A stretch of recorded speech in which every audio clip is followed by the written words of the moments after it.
Hi everyone, this is Maria Joseph, an HPAC ambassador, and today we're going to be talking about clinical experience.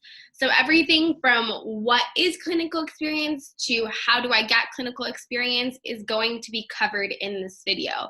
Remember, there are really 4 essential pillars, and I say that in quotes because they're technically not essential pillars, but under the table they kind of are. So it's pretty essential to get some kind of research experience, some kind of leadership experience, some kind of community service experience, and last, some kind of clinical experience. So the first thing that we're going to address is what is clinical experience. And I think that that could be summed up pretty well by the term patient care experience. Clinical experience is really just this idea that you are able to develop bedside manners as an undergraduate student because you regularly see patients and deal with them. And that can happen on a number of different platforms, and we'll get into that more. But yes, again, it's just this idea that you are dealing with patients directly, just as you would as a future doctor, nurse, PA, etc. Why is clinical experience important? Clinical experience is crucial because it is a huge motivation tester. You know, if someone has this idea that being a doctor entails X, Y, and Z, or being in some kind of health profession entails X, Y, and Z, clinical experience will test that. It will tell you either, yeah, spot on, or no, you're wrong. Also, it will test your personality's ability to adapt to the clinical setting. As you may know, the clinical setting is not all, sunshine, butterflies, rainbows, and lollipops. As much as, yes, for many, it is a fulfilling job, there's also a lot of death involved and a lot of not so great things involved with the clinical setting. So it's a huge, huge, huge motivation tester. And that's not only for showing medical schools or showing dental schools or showing nursing schools or showing whatever schools that you did test your motivation or you did do these things. It's for yourself as well.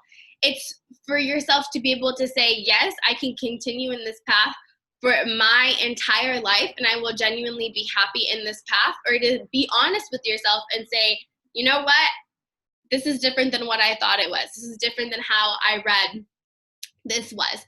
So, you know what, I think I'm going to have to undergo some kind of career change. That's why clinical experience is super important. How do I get clinical experience? There is a number of different ways that we're going to go through together. There's 4 ways, and the first one is 4 ways that I know of, sorry. And the first one is through local hospitals. So through local hospitals, you can do a number of different things. You can go through some kind of volunteering program. There are also internships like COPE, which definitely you can find in Riverside and other cities as well. You can be a scribe, and there's a number of different platforms that you can apply to be a scribe. You can get a medical assistant. Some medical assistant jobs do require you to either have your bachelor's or your medical assistant license, but some don't. So it just depends. And also through being an EMT, which, as many of you guys already know, you do have to go through an entire course to that, and then you have to get board certified. So that's also a longer process, but rewarding process from what I hear. So those are a couple ways that you can do that. The second way is through other facilities. So beyond hospitals, there's a lot going on.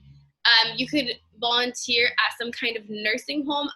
From what I hear from other people's experience, at nursing homes, you will be helping administer medicine and really having that one-on-one time with older folks, from feeding them to helping them go to the bathroom, etc. And with private practices as well, you can get a lot of patient care experience through private practices. Typically, there isn't so much of a generic application that you have to fill out when it comes to working with private practices. It's more of a call and see if they're okay with you doing X, Y, and Z situation. The third one is the UCR pipeline programs. There's a number of different programs, and all that you really have to do is Google UCR pipeline programs, and this whole list will come up, okay? So here are some that I am a bit more familiar with. There are free clinics. So there's a number of free clinics that the UCR School of Medicine is associated with, and just kind of depending on what you're trying to gain from the clinical experience, you should select one of the at least 3 that I know of. And there's also a health coach program that helps you get clinical experience. So that's the third way, UCR pipeline programs. And then the fourth way is to surf Highlander Link. As you know, our school is so organization heavy. You know, we have hundreds of organizations on campus. And personally, when I'm walking on campus on Wednesday and someone stops me to tell me about their org, a lot of times I'm super surprised about the gigs that they have. So many of them have a lot of shadowing experiences, a lot of internship experiences, so really professional things that these orgs are doing. And I know, yes, there are a buttload of student orgs out there, and sometimes it's hard to find the one that's perfect for you. But in my opinion, that like 15, 20-minute investment of going through every single club and just seeing what they do and clicking that register button if you are interested in their mission is definitely worth it, in my opinion, definitely worth it. Okay, and then the last thing that I would suggest is when you have gotten your clinical experience, let's say that you start doing this, I don't know, the second quarter of your freshman year, I would suggest that you start journaling all of the extraordinary experiences that you have encountered. And the reason for that is when it comes time for you to write your personal statement, let's say forward 2 years, forward 3 years, maybe even forward 4 years, you know, it's definitely somewhat of a struggle to remember either that entire encounter or the details for that encounter.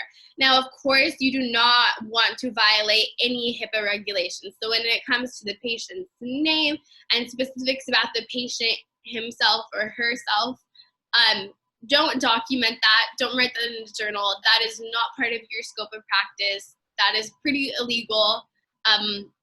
But with that being said, you can journal particular experiences in a general sense. So that's all that I have for you guys. Best of luck. Please feel free to stop at HPAC if you have any additional questions. We would love to help you. Thank you.